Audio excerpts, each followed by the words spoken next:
Assalamualaikum warahmatullahi wabarakatuh. Alhamdulillahirobbil alamin, assalatu wassalamu ala asrofil anbiya wal mursalin, wa ala wasobihi ajmain, amma ba'du.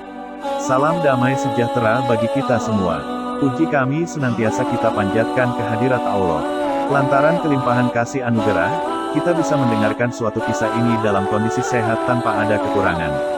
Solawat serta salam kami terus dicurahkan ke baginda kami, Nabi besar Muhammad Shallallahu Alaihi Wasallam.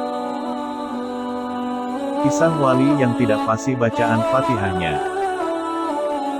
Ada kisah sufi, seorang wali yang tidak fasih bacaannya tapi justru dekat dengan Allah.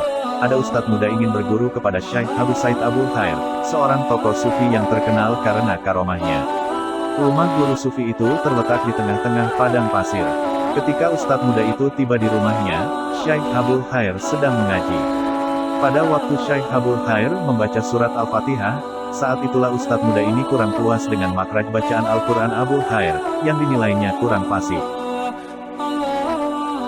Bagaimana mungkin ia seorang sufi terkenal, makraj bacaan Al-Fatihahnya saja tidak bagus? Bagaimana mungkin aku bisa menjadi muridnya? Gumam ustadz muda itu yang berniat mengurungkan niatnya untuk berguru kepada Syekh Abul Khair. Setelah itu, ustadz muda itu pergi tanpa permisi. Namun, begitu ia keluar, ia langsung dihadang oleh seekor singa padang pasir yang buas. Singa itu mengaum dengan kerasnya seperti hendak memangsa ustadz muda tersebut. Karena ketakutan, ustadz muda itu mundur. Akan tetapi di belakangnya juga ada seekor singa padang pasir lain yang menghalanginya. Ustadz muda itu terjebak di tengah-tengah tanpa bisa berbuat sesuatu. Akhirnya, ustadz muda itu menjerit keras karena ketakutan. Begitu mendengar teriakan dari luar, Syekh Abul Khair segera turun keluar meninggalkan majelisnya. Ia menatap kedua ekor singa padang pasir yang buas itu dan berkata kepada singa-singa itu, "Wahai singa, bukankah sudah aku bilang padamu jangan pernah kalian mengganggu para tamuku?" Sungguh ajaib, kedua singa yang semula terlihat buas itu lalu duduk bersimpul di hadapan Syekh Abul Khair. Sang sufi Abul Khair lalu mengelus-elus telinga kedua singa itu dan menyuruhnya pergi. Setelah kedua hewan buas itu benar-benar pergi, ustadz muda itu merasa keheranan. "Bagaimana Anda dapat menaklukkan singa-singa yang begitu liar itu?" tanya ustadz muda. "Anak muda, selama ini aku sibuk memperhatikan urusan hatiku.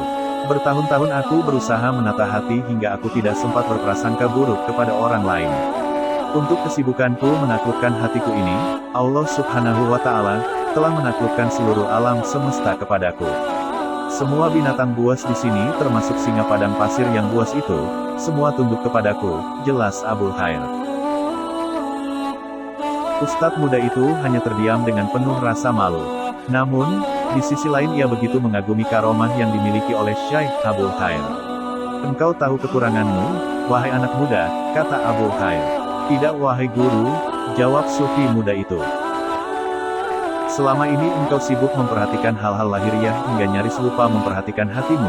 Karena itu engkau takut kepada seluruh alam semesta," jelas Abul Khair. Ustadz muda itu akhirnya mengurungkan niatnya untuk pergi. Dia menetapkan hatinya untuk menjadi murid Syekh Abul Khair. Demikianlah kisah seorang wali yang tidak fasih bacaan Fatihahnya, tetapi dekat dengan Allah Subhanahu wa Ta'ala. Semoga dapat bermanfaat dan dapat kita ambil hikmahnya untuk kita semua. Jika ada yang baik itu datang dari Allah dan jika ada yang buruk itu datang dari diri saya pribadi. Mohon maaf atas khilafan tutur kata dan perbuatan. Semoga Allah membimbing kita semua ke jalan yang benar. Wassalamualaikum warahmatullahi wabarakatuh.